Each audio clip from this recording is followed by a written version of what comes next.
Olá, meu cego sapiens. Olá, meu cego sapiens. Estava com saudade de vocês, mas eu tive alguns probleminhas aí e não consegui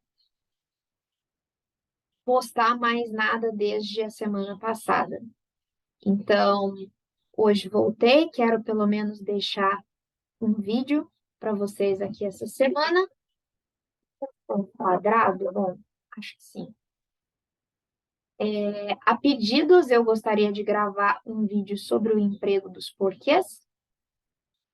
Não se esqueçam, por favor, de curtir, de compartilhar o vídeo e de se inscreverem no meu canal, caso julguem o meu conteúdo válido e relevante, certo? Então, vamos conversar um pouquinho aqui sobre o emprego dos porquês. Nós vamos fazer assim: primeiro os separados, o sem e o com acento, aí depois os juntos na mesma ordem. Primeiro o sem e depois o com acento, certo? Então vamos lá. Quando é que a gente usa o porquê separado e sem acento? Porquê separado e sem acento significa motivo pelo qual ou razão pela qual, certo? A forma mais comum, a mais conhecida, em frases interrogativas em que esse porquê não apareça no final da minha sentença. Então, por que você não foi à aula no primeiro dia? Eu, né? Eu não fui. Qual foi o motivo, qual foi a razão que te levou a não ir à aula no primeiro dia? Então, aqui seria uma interrogação direta. A gente tem também o emprego desse porquê naquilo que a minha ex-professora de português da escola costumava chamar de interrogação de pergunta indireta. Por exemplo, não sei por que hoje em dia as pessoas não leem mais. Não sei o motivo, não sei a razão pela qual hoje em dia as pessoas não leem mais. Porque separado e sem acento também pode ter o sentido de pelo qual ou pela qual. As estradas por que passaram eram sombrias. As estradas pelas quais passavam eram sombrias. Agora vamos lá. Por que separado e com acento?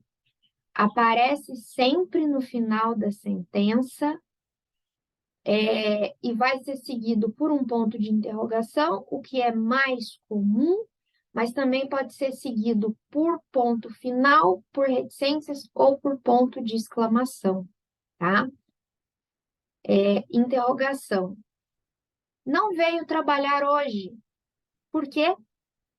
Tem o mesmo sentido do anterior, razão pela qual, motivo pelo qual, só que agora, como aparece no final da sentença, a nossa leitura da sílaba tônica ela muda, ela passa a ser a última, então por isso ele também recebe o acento.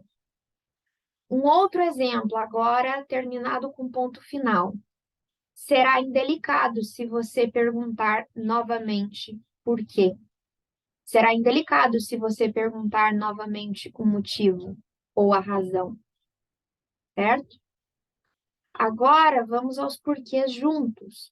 O primeiro, porquê junto e sem acento significa pois. Ah, gosto de português porque sempre admirei a minha professora da escola. Gosto de português, pois sempre admirei a minha professora da escola. Esse eu acredito que não tenha muito mistério. E por fim, o último, porque junto e com acento, significa motivo ou razão, tem o valor de um substantivo e sempre vai ser precedido de uma palavra determinante, que normalmente vai ser um artigo é o mais comum, pode ser também um numeral, um pronome, um adjetivo. Esse porquê, ele vai vir determinado por uma palavra anterior. Diga-me ao menos um porquê para você ter tomado tal atitude. Diga-me ao menos uma razão para você ter tomado tal atitude, certo? Não sei o porquê de ele ter causado tamanho estrago. Não sei a razão, não sei o motivo. E olhem só como a gente pode mudar. Quando eu falei lá, eu dei um exemplo mais ou menos assim, quando eu falei do porquê separado com acento. Eu falei assim, ó, será indelicado se você perguntar novamente por quê. Aqui é o porquê separado e com acento, certo? Está no final da sentença e não veio especificado. Agora, se eu dissesse assim, será indelicado se você perguntar novamente o porquê. Repare que aqui eu tenho uma palavra determinante, que é esse artigo o aqui.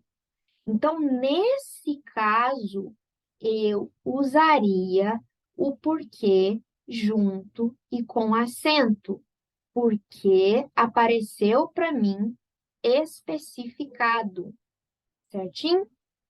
Muito obrigada por assistirem e até ao próximo.